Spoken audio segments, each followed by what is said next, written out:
Welcome everyone. My name is Viller Lika, founder and CEO of Single Key. We are proud to support the session on legal and regulatory issues facing building owners and property managers. It is my pleasure to open today's session. Now, Single Key currently offers the #1 tenant screening solution in Canada for property managers of all sizes. Our tenant reports include a visual and user-friendly Equifax report, a national criminal record search, and a social media scan. We offer clients an easy web portal solution as well as an API integration for larger clients that provides even more automation.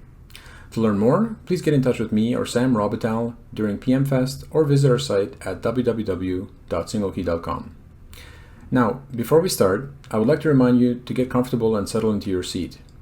Please use the chat function to connect with the people in the session.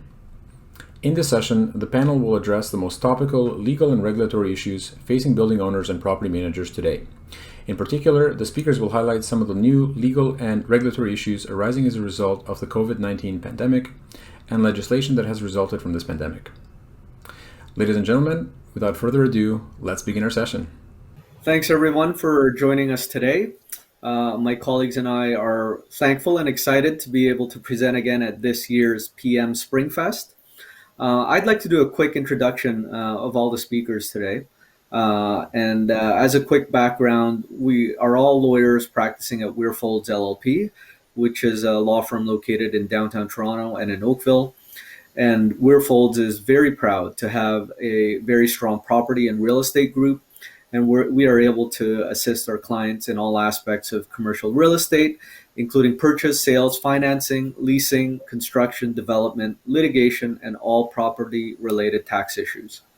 My name is Karsten Lee, and I will be speaking today about commercial leasing issues. And Thanks, Karsten. My name is Raj Kehar. I'm a partner practicing in planning, development, and municipal law. And I'm going to be addressing green initiatives, zoning bylaws and regulations, as well as building and fire code requirements.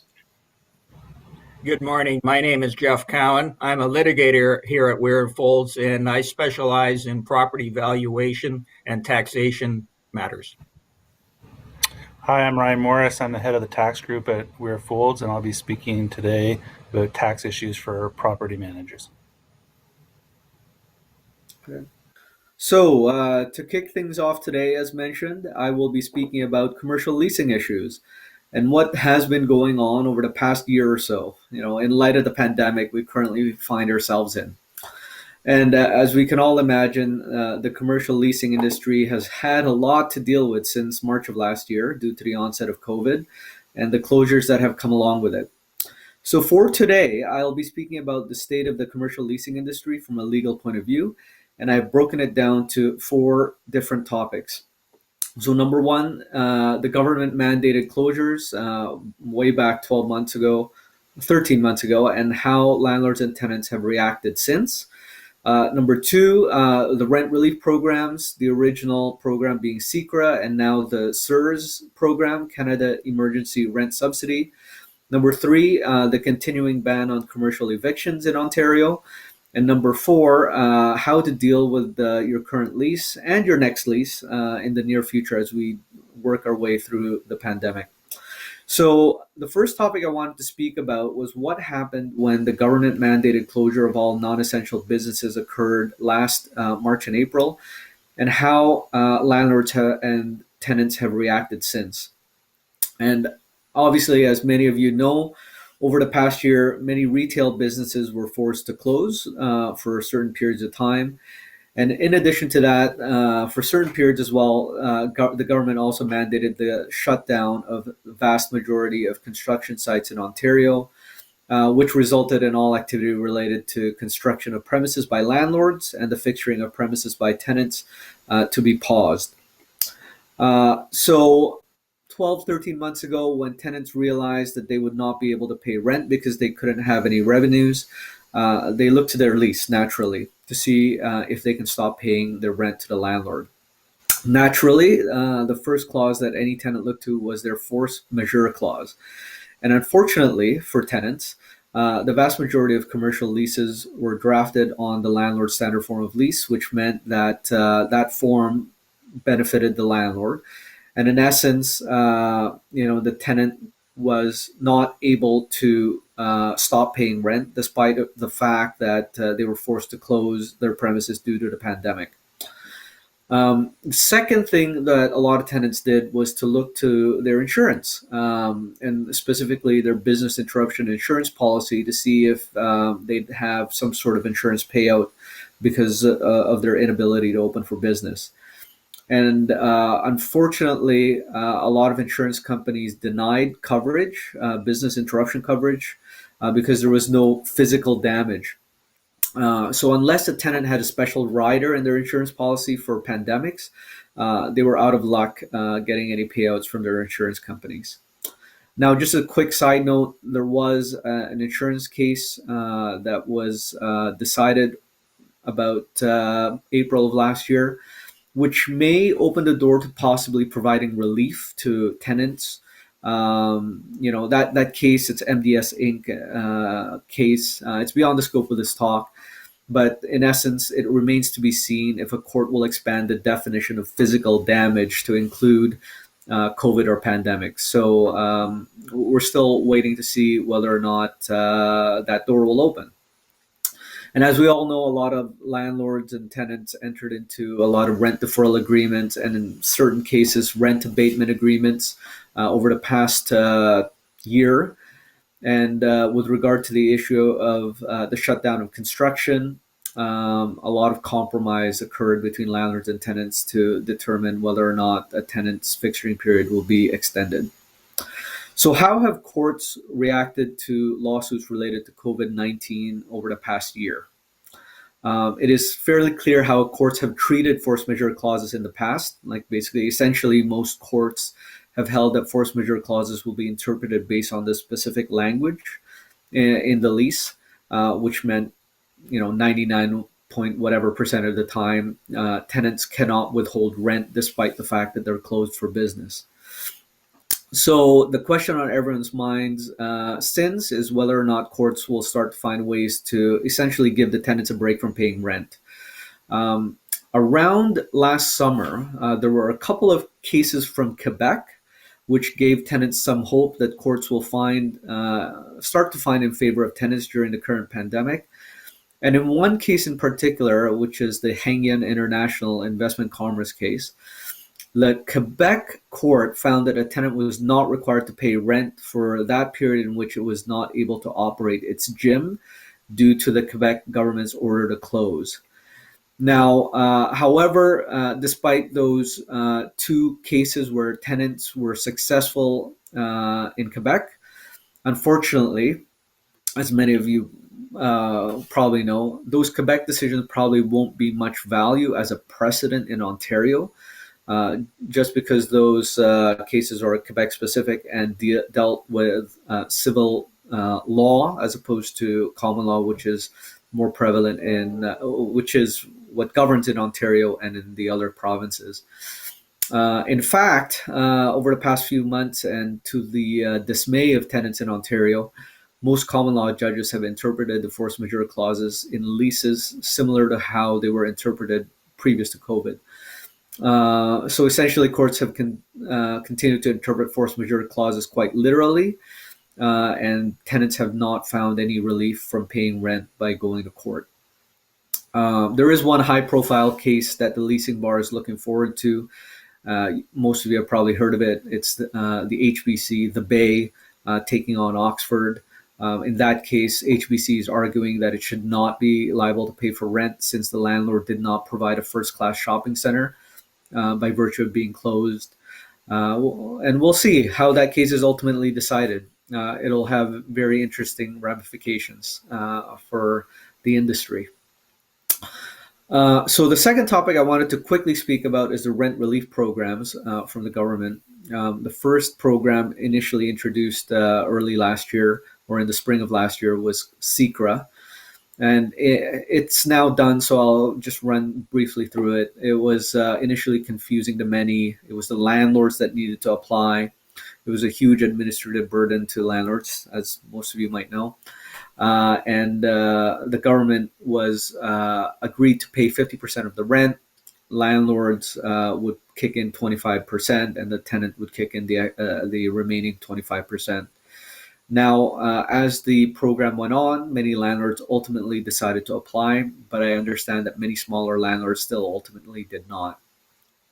That program was set up to help small business tenants with their rent payments from April to September, covering 6 months of last year. And they needed to show a pretty steep decline in revenues, being 70% of their revenues as compared to pre-COVID times. So that program is now done. The new program that's currently in place is the CERS program, the Canada Emergency Rent Subsidy Program. And I'm not going to go into the nitty-gritty of it today. Most of you are probably familiar with it. But the main difference here is that CERS was not limited to small business tenants, and it's also available to some eligible commercial property owners. And the amount that the tenant can recover from the government will vary depending on the organization's revenue decline. And then there's extra 25% top up for any organizations that temporarily shut down because of a mandatory public health order. Now, the maximum amount is capped, $75,000 per location, and there's an overall cap of $300,000 across all of the tenants' various locations if it's a chain. Now, the big difference as well was that CECRA was a subsidy that was provided directly to the landlords, and the landlords had to apply for it, while CERS was a tenant-driven program where the tenants applied and the funds are being paid to the tenant. And as many of you know, landlords are finding this to be a bit more frustrating to deal with, since there's no guarantee that the tenant would actually give them the money. So that's the rent relief programs. The discussion I just had on CERS is a good segue into my third topic, which I wanted to speak about, which is the ban on commercial evictions here in Ontario. In a nutshell, it was introduced in mid-June. It's been amended a couple of times since then. But essentially, it was first introduced to try to persuade landlords to apply for the CECRA program. And it bans, basically, it prohibits landlords from exercising any right of reentry, whether or not rent arrears or not rent arrears. It prohibits judges from ordering a writ of possession for rent arrears, and it prohibits landlords from exercising its right of distress. And then there's some retroactive laws that if landlords terminated tenants prior to the law coming into effect, that they had to give the tenants back possession, but that's all in the past, so hopefully it's not something that many people are still worried about.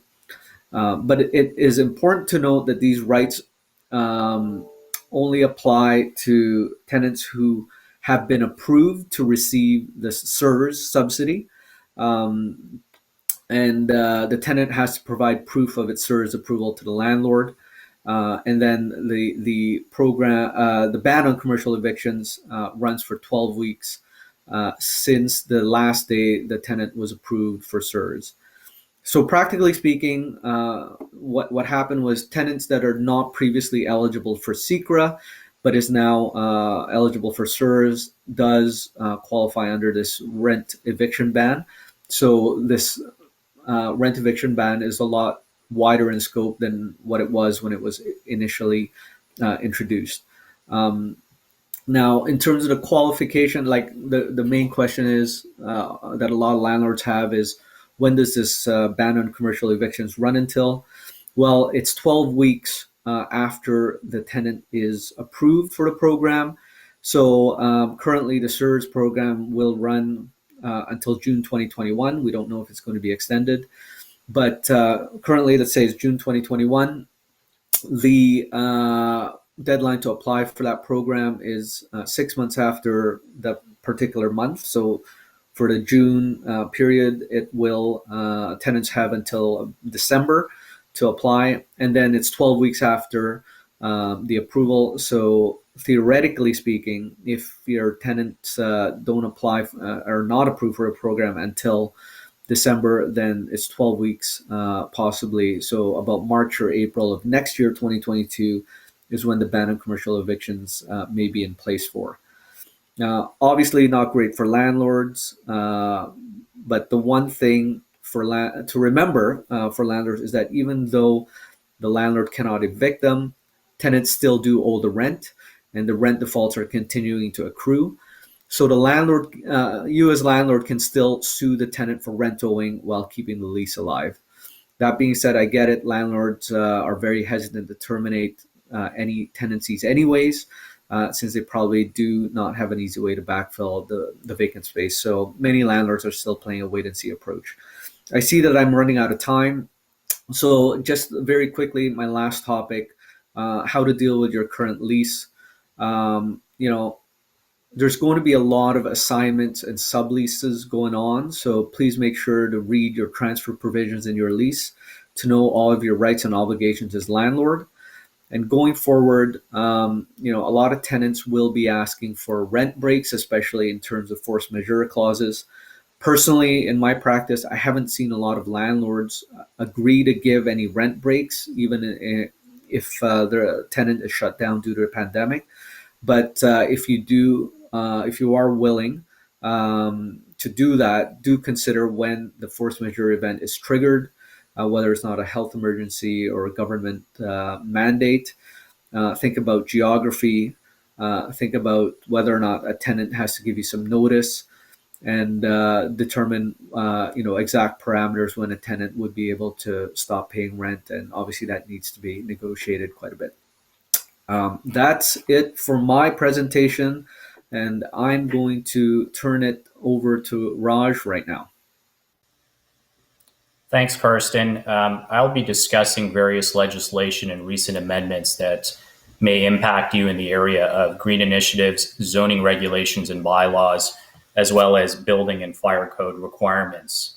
The intent of this portion of the presentation is to highlight relevant legislation in these areas and point out to you specific issues for you to pay close attention to that may require further investigation on your part and with our assistance that relate to your specific circumstances.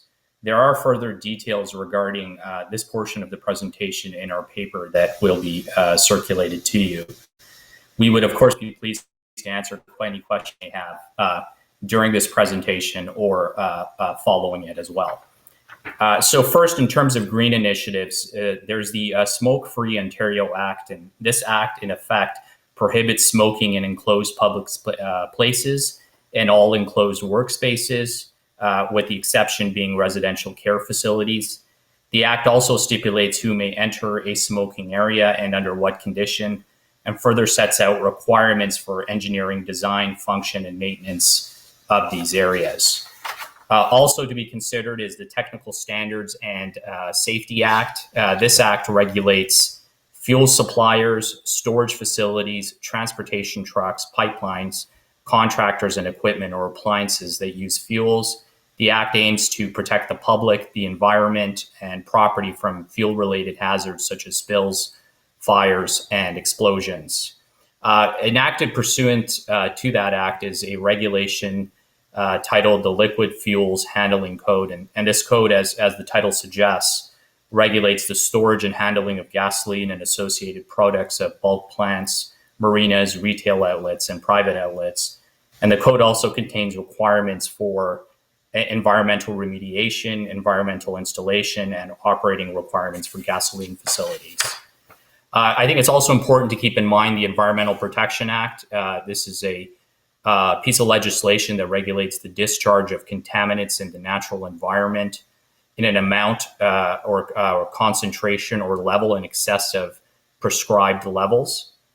So the act itself is going to define contaminants fairly broadly. And it includes anything from a solid, liquid, gas, odor, noise, vibration, or some combination of all of those above that directly or indirectly impacts human activities and causes an adverse effect.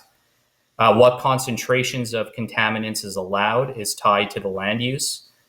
And so, for example, if you've got a residential, institutional, and or commercial industrial use, or you're in proximity to an environmentally sensitive area, you're going to have a particular threshold for the concentration of contamination that's appropriate on your site. If there is air emissions, then it's going to be turned on where the closest receptor is. The Act also regulates the use, operation, construction, alteration, extension, or replacement of any plant, structure, or equipment. Think of smokestacks, think of units on top of a building. And it regulates discharges from those facilities or equipment. And discharges are permitted, but you have to get what's called an environmental compliance approval, an ECA permit from the ministry. In terms of the second area, zoning regulations and bylaws, I think the starting point is the Municipal Act. And the Act is a comprehensive act that guides what authorities a municipality has. They've got 11 spheres of jurisdiction. Those include things like highways, fences and signs, economic development services, and business licensing. The Act also permits municipalities to pass, among other things, bylaws addressing the economic, social, and environmental well-being of the municipality and the health and safety and well-being of persons. The Act also provides municipalities a number of specific powers, including the power to tax, to regulate, or to license businesses, and to regulate or prohibit public nuisances. Now, there have been some recent changes to the Municipal Act. There's new powers to pass bylaws respecting the environment and climate change, and we're starting to see municipalities do that. There's also powers to impose administrative monetary penalties. It used to be the case that was only on parking violations. They've expanded that now to include other municipal bylaws. So some things to watch out for in relation to the Municipal Act. Municipalities have the power to prohibit weeds and regulate the use of pesticides. They can declare things to be a public nuisance and apply to the courts to close down premises that are being used for what they view as a public nuisance. They can pass bylaws restricting the hours of operation for a retail business. They can provide property tax rebates to owners of commercial or industrial properties that have vacant portions. They can regulate certain businesses through business licensing. They can regulate advertising signs, and they can regulate the demolition and conversion of residential rental properties. And of course, there's other powers as well, but that's just a high-level summary. There's then the City of Toronto Act, which is a specific piece of legislation that applies to the City of Toronto only in lieu of the Municipal Act. The Act enables Toronto to exercise governmental powers with respect to broadly defined municipal purposes, subject to only fairly limited restrictions. Many of the powers overlap with the powers that other municipalities have under the Municipal Act.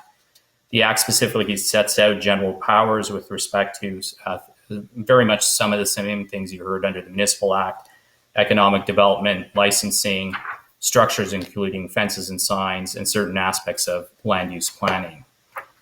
The Development Charges Act, and that's had some recent amendments to it, it gives municipalities the authority to enact a development charge or DC bylaw, which can impose a charge against land to be developed where the development will increase the need for municipal services. So in effect, what we're talking about here is services that are needed to fund or facilitate growth. Development charges do not pay for operating costs or for costs associated with the rehabilitation of infrastructure.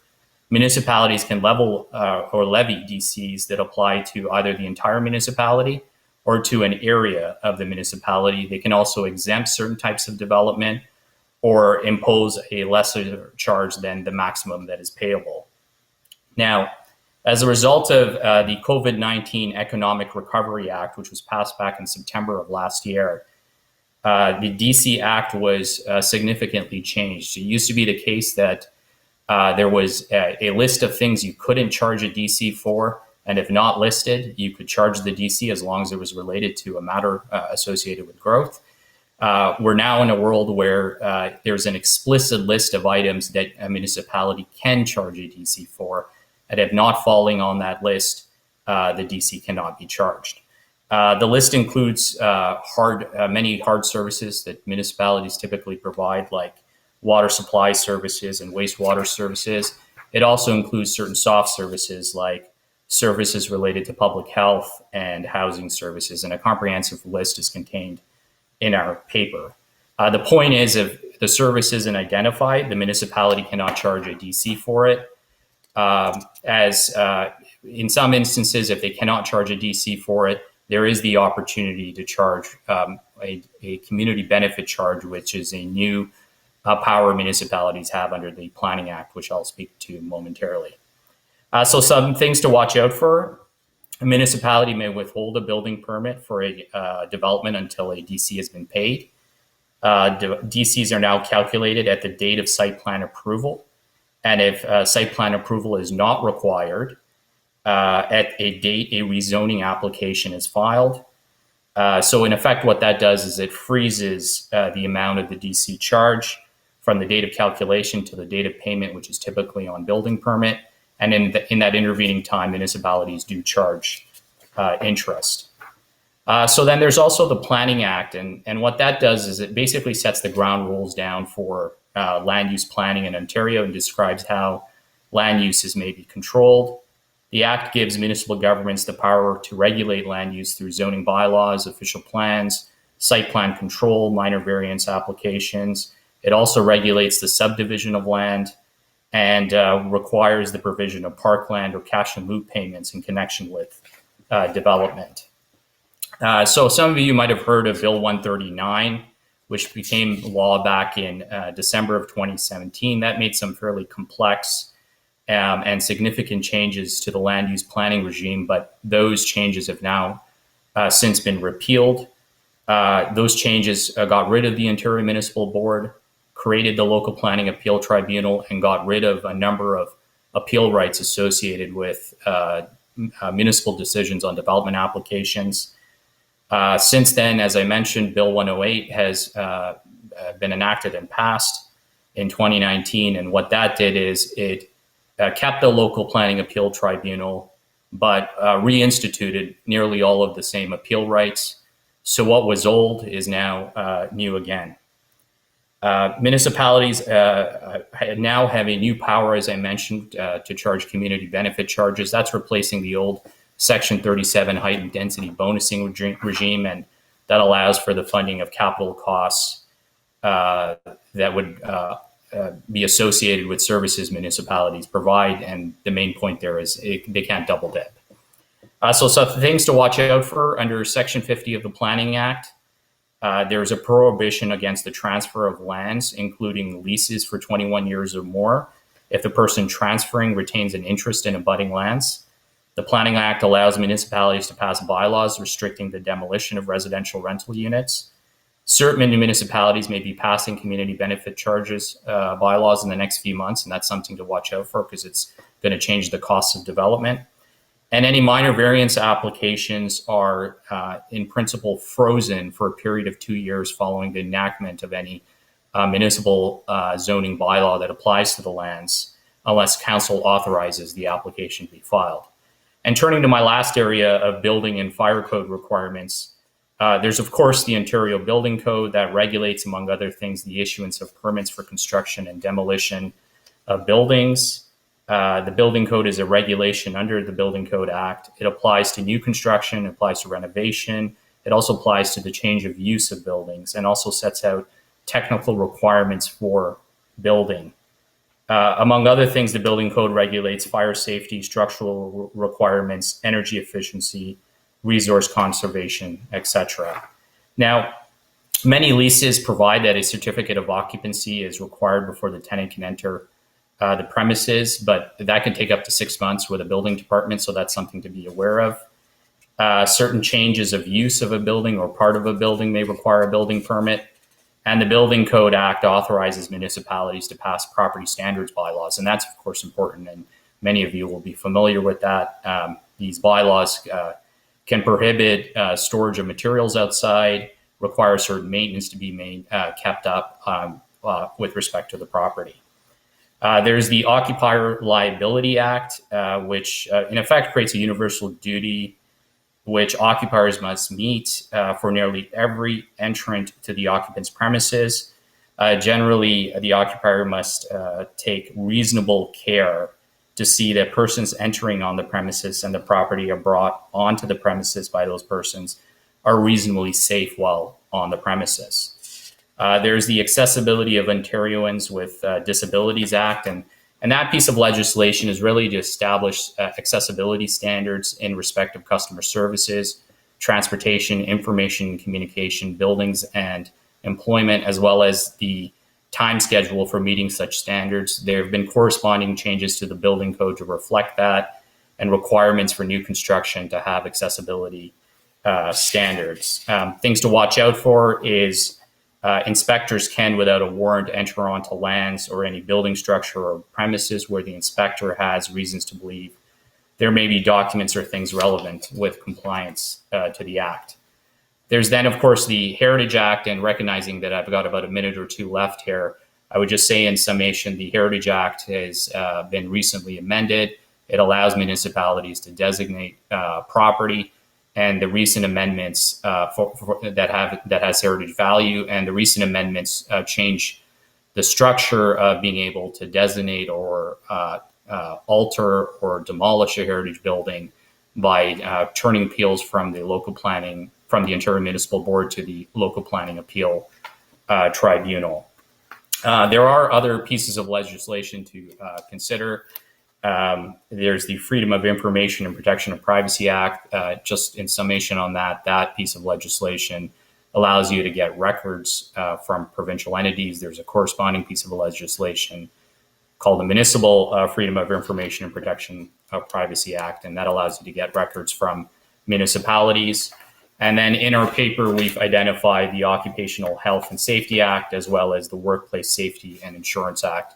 And both of those acts are of importance and are appropriate for you to take a look at if there are any issues. And those are outlined in our paper. So with that, and recognizing my time is up, I'm going to hand it over to Jeff. Thank you, everyone. Good morning. This part of the presentation is going to deal with municipal assessment and property taxes. This is an area in which I specialize. I'm a litigator at Weir Folds and spend a good deal of my time dealing with the assessment of major commercial, industrial properties throughout the province. Municipal assessment and particular property taxes are often thought of as simply a fixed item on a budget and income and expense statement. However, one of the purposes of this presentation and just generally being aware of assessment and property taxation is that there are opportunities to manage that cost and hopefully in appropriate circumstances reduce the property tax burden, which is of obvious assistance both to owners and to tenants. The topic is generally a matter of two separate functions. First, there is the assessment of property. Second, there is the taxation of that assessment. The assessment is a valuation property and assessment corporation, which is provincial, otherwise known as MPAC, and the city or municipality imposes the appropriate tax rate on that assessment. The assessment is, as I indicated, a value, but it's also a classification process. MPAC also classifies the property into different property classes, such as multi-residential, residential, commercial, or industrial. Those are the primary ones and the ones with which you will all be familiar with. The real issue, generally speaking, is not so much classification, although there can be some legal issues as to whether the property is commercial or is industrial. But generally speaking, that's not a difficult issue, and most of you will have tax classifications, or your properties will be classified in an appropriate class. Commercial and industrial property classes, as you probably are aware, are generally significantly higher than residential tax rates, and that's an historic problem that's baked into the system. The methodology of assessment is what MPAC does. There are three basic methods by which a property is valued. And those are the direct comparison approach, namely what would sales in the marketplace indicate is the appropriate market value of the particular property. An income approach, which is taking the net operating income after standardized vacancy and non-recoverable expense allowances are made, and to which is applied a capitalization rate which reflects the market. Finally, there is a cost approach, which is essentially a depreciated replacement cost of the property, of the improvements on the property, namely the buildings, and that value is then added to the land value. In other words, what would the land, if it was vacant, sell for at the appropriate valuation date. For the taxation years 2017 to 2022 now, and I'll get into that shortly, the valuation date is January the 1st, 2016. What that means is that even though assessment is annual, the value or the assessment is based on what the property would have sold in an open marketplace sale as of January the 1st, 2016. So for example, it's now 2021. The value on the assessment roll for 2021 is what the property would have sold for in January of 2016. And that is the current building or state of the property physically as it exists or as it existed in December of 2020 for purposes of taxation in 2021. That sometimes is not understood, and people think that, oh, my value now is not what the assessment is. So remember that the value of your assessment is based on its January 1st, 2016 valuation date. Most commercial property, which are income producing, are valued on the income methodology. Some big box stores such as Canadian Tire, Lowe's, Walmart, which are on their own property or their own parcel, are assessed on a cost approach. But generally speaking, office buildings and retail spaces are valued on an income approach. What is important to recognize on the income approach is that the net operating income is established by MPAC based not on the actual rents that a property is generating, but on what are called the fair market rents. And again, going back to the January 1st, 2016 valuation date, the valuation exercise is one by which the fair market rent that would have been achievable on January the 1st, 2016 is the rent that will be used and will be capitalized. So that is sometimes a misunderstanding where MPAC will indicate that the fair market rents for units in the property is $20, let's say, and that reflects their best valuation estimate as of January the 1st, 2016, where in fact the actual rents in leases that were negotiated prior to then are lower or indeed higher. That sometimes leads to confusion, so it's important when analyzing MPAC's assessment is to understand what fair market rents they have used.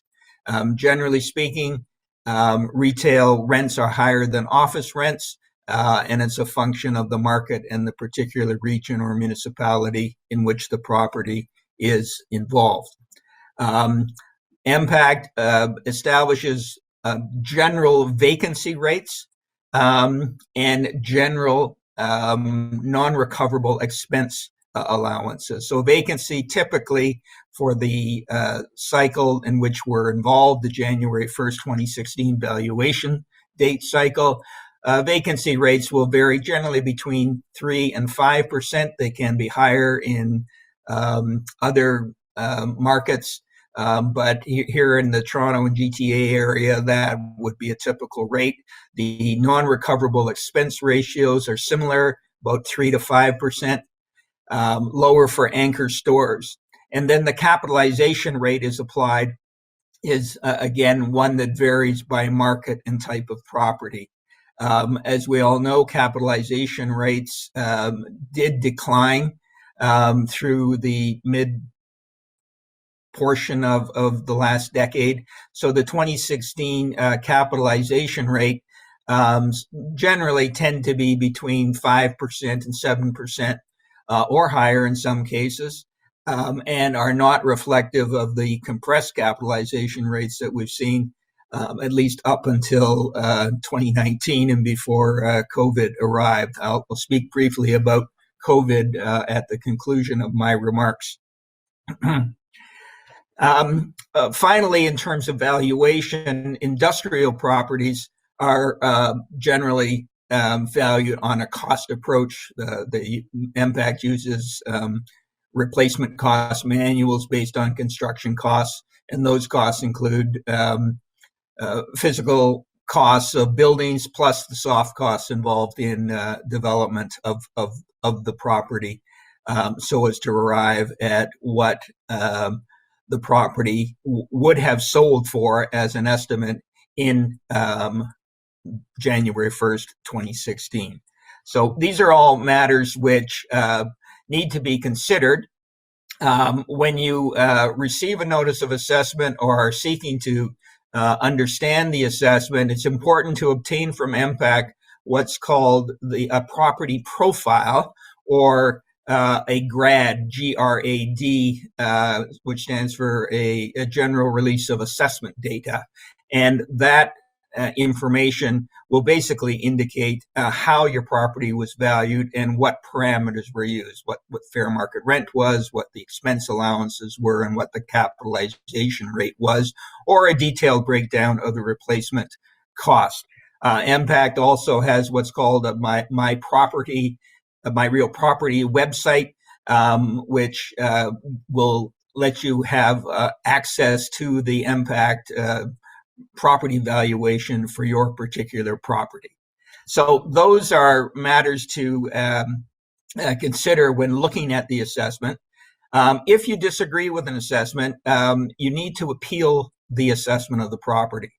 As assessments are technically an annual event, namely they're an assessment for the tax year on which the taxes are based, it's important to appeal in order for a reduction to be achieved, if appropriate. As I indicated, the assessment function right now involves a assessment that applies for 2017 tax year through to and including 2022. Appeals must be launched as of or no later than March 31st of the year of the taxation year in question. So unfortunately, by the time that you're listening to this or viewing this, March 31st, 2021 will have gone by, and it's too late to appeal your taxes for the 2021 taxation year. However, if the property has been the subject of an assessment appeal commencing in 2017 or thereafter, and sometimes tenants will appeal the assessment as they're entitled to, or the property has been under appeal by a previous owner, then that appeal will be deemed to continue through to and including disposition of the assessment by the Assessment Review Board, which is the provincial tribunal to which all assessments go. So those are important deadlines, obviously, to mark in calendars. Certainly for 2022, the last date for appealing the assessment of the property will be March 31st, 2022. Appeals of assessment are not the only process by which taxes can be reduced. There are provisions in the Municipal Act for applications to be made for reductions of taxes, usually in the case of demolitions or damage to property. repairs and renovations. There's certain qualifying periods that must exist, or for particular types of properties, there are special rebates that are available. If charities are occupants of property, rebates can be granted for those charities. Heritage properties, if property is subject to brownfield redevelopment through environmental review and remediation efforts, there are provisions for municipal tax reductions to be granted and then phased in. And certain municipalities may give grants for particular kinds of industry if certain qualifying conditions are made. So those are all matters that require attention. And in dealing with assessment appeals, as I've indicated, those appeals must be launched annually, at least once in the current cycle with which we're dealing. Now then, a final question that many may have raised is the issue of COVID, the impact of COVID. Simply put, because of the January 1st, 2016 valuation date, MPAC has taken the position that at that point in time, COVID was not a factor in the marketplace. January 1st, 2016, it just was not known in the marketplace. What remains to be seen, however, is given that assessments are based on the state and condition of a property as of December of the year prior to the taxation year question, what happens to properties that have become vacant or were vacant in December of 2020 or December, let's say December 2020, how will that affect the valuation because the property was 50% vacant as of December 2020? The legal issue is whether that physical condition should be reflected in the vacancy allowance applied to the valuation of the property. These are all not necessarily simple issues. Assessment consultants and lawyers are available to assist you in dealing with these issues. Now that my time is up, I will cede the floor to my partner, Ryan Morris, who will be dealing with other issues of taxation, particularly GST. Thank you. Thanks, Jeff. So once again, I do all things tax at We're Fools, and today I'm going to speak about GST, HST aspects for property managers as well. If there's time, we'll get into income tax aspects as well. One thing to note on the GST, HST side is that I will be speaking in the context of commercial parties, including commercial tenants. A lot of the principles I'll be talking to also applies to residential, but not all of them. So just a little note for the weary there. So the first thing I want to mention is common errors in charging HST. In the property management context, there are two common situations where GST, HST is not charged correctly. One is common area cost charges, and the other is salary charges. With respect to common area charges for commercial properties, lease agreements are frequently set up as base rent plus the tenant's proportionate share of those costs, of the common area costs. Common area costs vary, and some of the underlying costs would not generally include GST, HST to the responsible party paying it. For example, property taxes, insurance, and municipal utilities are the common ones. These costs are generally the legal responsibility of the landlord and not the tenant. And these costs are, and when these costs are billed out to the tenant, they don't retain their character. So, and the CRA takes the position that the common area costs charges form additional rent. And so as commercial rent, the full amount of charge would be subject to GST, HST. With respect to salary charges, management companies frequently provide part-time superintendent services to prospects on an hourly basis. And in most cases, the superintendent is an employee of the management company. And it's the management company's responsibility to pay salaries and do the relevant source deductions. And so when you bill it out to the client, the services, again, they don't retain their character as salary. It's regarded as additional management services, and therefore the charges will, again, generally be considered a taxable supply, or the service will be considered a taxable supply and subject to GST, HST. So what's common in these situations is that although the exempt cost forms the basis for the calculation of the fees, the amounts themselves are charged for a taxable supply and therefore are subject to GST, HST. Another thing to note is that if you are providing services to tenants where you're incurring expenses as an agent for the tenant, then get that in writing and have that specified in a written contract. Otherwise, you'll need to charge the tenants GST, HST on those expenses. If you're an agent, in general, you're paying. You can pay the GST, HST on the expenses and claim input tax credits for yourself, and then when you seek reimbursement, you don't have to charge them GST, HST. Mistakes are often made in the context of when payments are received in the context of a dispute, in the context of a termination or a breach of an agreement. So the general rule is that if the settlement payment is replacing a cost that would be subject to GST, HST, then the settlement payment itself is deemed to be inclusive of GST, HST, and we see this mistake happen all the time, where the aggrieved party getting a settlement payment believes that they're getting the settlement payment in full, where later they find out that it was inclusive of GST, HST, and part of that has to go to the government as a payment. So you need to know that before you enter into the settlement, so that any settlement proceeds can be grossed up to include that tax. Now, to turn to GST, HST registration, want to list some, why it's important. So you need to be registered to claim input tax credit. So this is HST that you pay on purchases.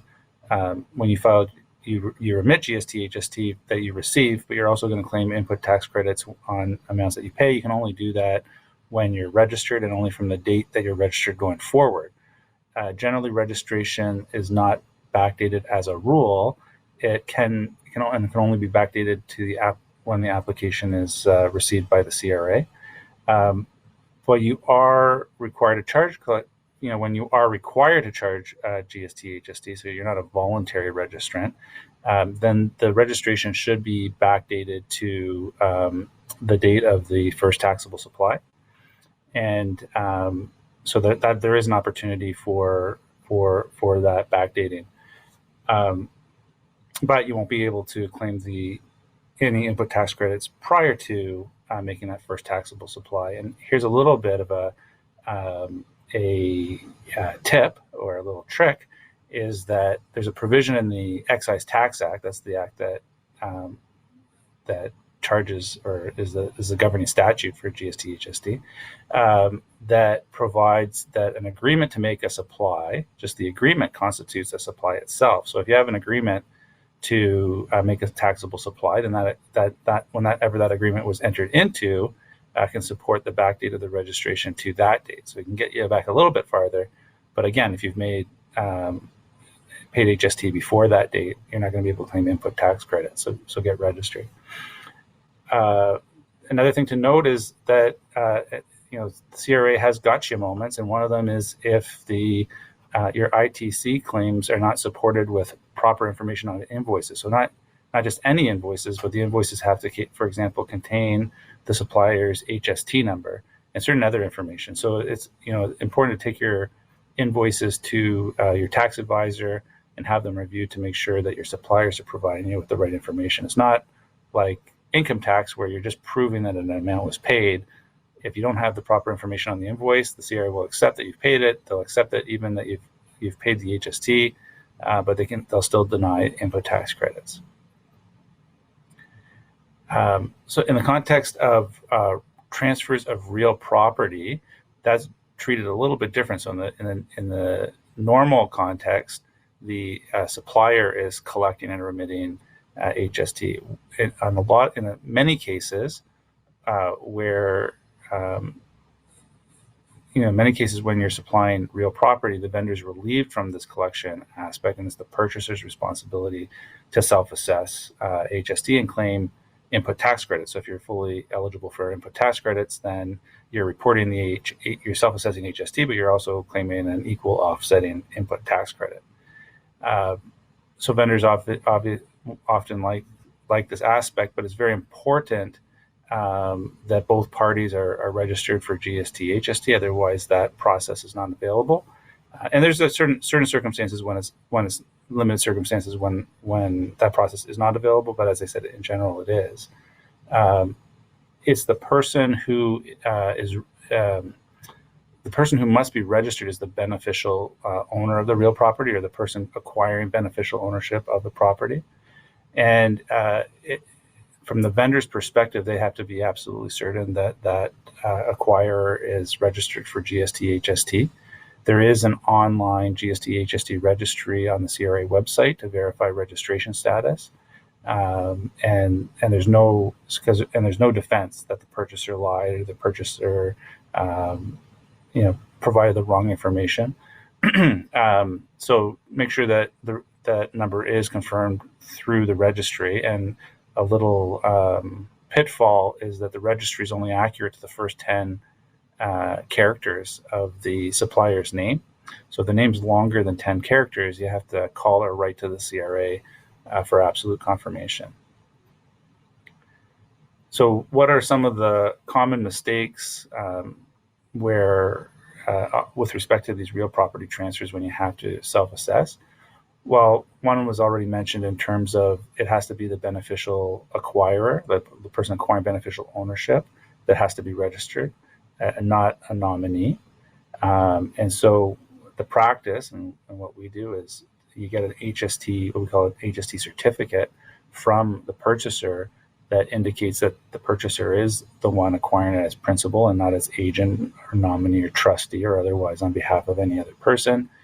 Indicates the purchaser's HST registration number and that it is in good standing, that provides that the purchaser shall self-assess and remit to the CRA all HST, which is payable in connection with the transfer, and then also provides a fulsome indemnity for any loss of the vendor as a result of the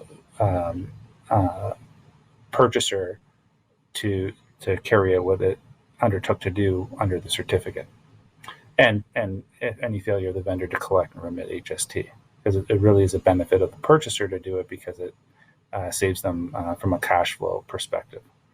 Another thing to note is a partnership is not a person for income tax purposes, but it is a person for GST, HST purposes. So if the partnership is the one acquiring, it is the one that has to be registered, not the partners.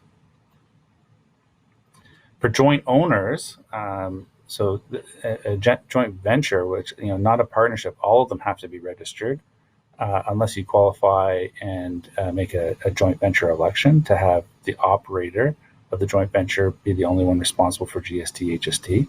However, under current legislation, the CRA's view is that the joint venture election doesn't cover the initial acquisition of real estate. So there's proposals in the works to fix that, but right now the specifics of the proposals are not known, just that they want to fix it. It's been out for a while, until that happens, my view is that the vendor should either charge and remit GST, HST, or get the HST certificate for each co-venturer. That's the least risky option, especially since you never know for certainty the identity of each co-venturer.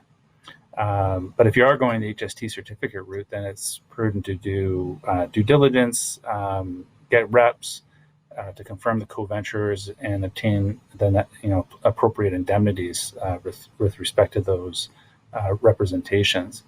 As a side note, with the joint venture election, a bare trust that merely holds title and doesn't have any participation in the joint venture doesn't qualify as a participant of a joint venture and can't be the operator for purposes of the Section 273 election, which is to be the person responsible for the joint venture for all GST HST matters. If you're being told, often before closing, title is directed to another person, you often won't know whether it's just a legal title or a beneficial, whether the person receiving the direction or the title is also the beneficial owner. So the safest course is to require the registration numbers from both the purchaser and the person receiving title. GST, for GST purposes, real property is a much broader concept than you might think. That's something else to note. That includes interest in real property, leases, leaseholds, and easements. And for the place of supply, this is in terms of how do you calculate the GST HST, which provincial rate applies, because that can change over it.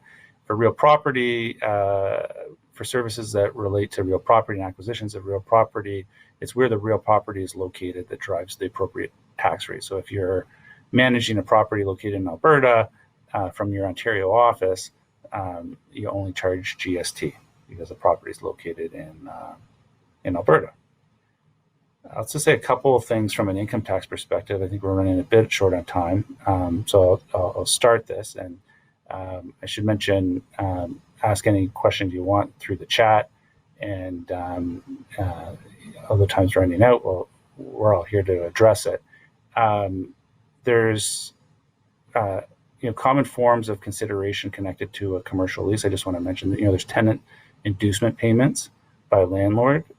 So what is the treatment by the landlord? It can result in that you can either have a current deduction, you might have to amortize the expense, or it might have to be added to the capital cost of the building. Like, all of those are possibilities, and it all depends on the circumstances and what provides the most accurate picture of income. So sometimes landlords have been successful arguing for a current deduction where the payment was principally to benefit the landlord in the current year, for example, to fill a vacancy, for financing purposes, or for market position and or reputation, where a tenant inducement is made primarily to obtain future rental income. It's generally going to be acceptable for the landlord to amortize the payment over the term of the lease. But if the tenant inducement payment is linked to alterations to the building that provide a long-term benefit to the landlord beyond the term of the lease, then the payment may be considered a capital expenditure, that should be added to the capital cost of the building, and then have tax depreciation be claimed on that. Rather than a rent-free period, sometimes that's an inducement. Tenants may prefer an amortized rate so that they get the deductions during what would otherwise have been a rent-free period. The landlord's interest is opposite of that, in that they want rather have an explicit rent-free period, as they shouldn't have to include any income for that period. And so also a rent-free period allows the landlord to have a higher face rate. So there's some competing interests there. Security deposits are generally not taxable to the landlord unless and until they no longer have the right to be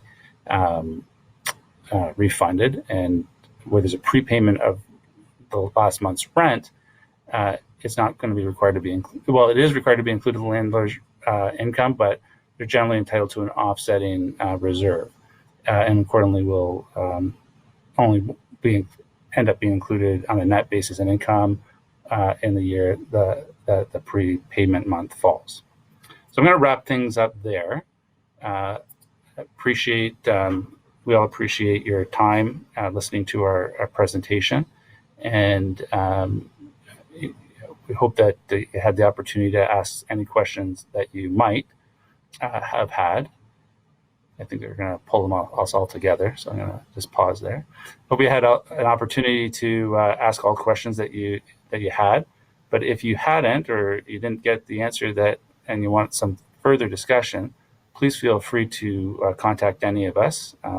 All our contact information is available at wearefolds.com. You search our names under lawyers, and you can reach out to us through phone or email, and we're happy to have further discussions with you. So again, thank you for your time.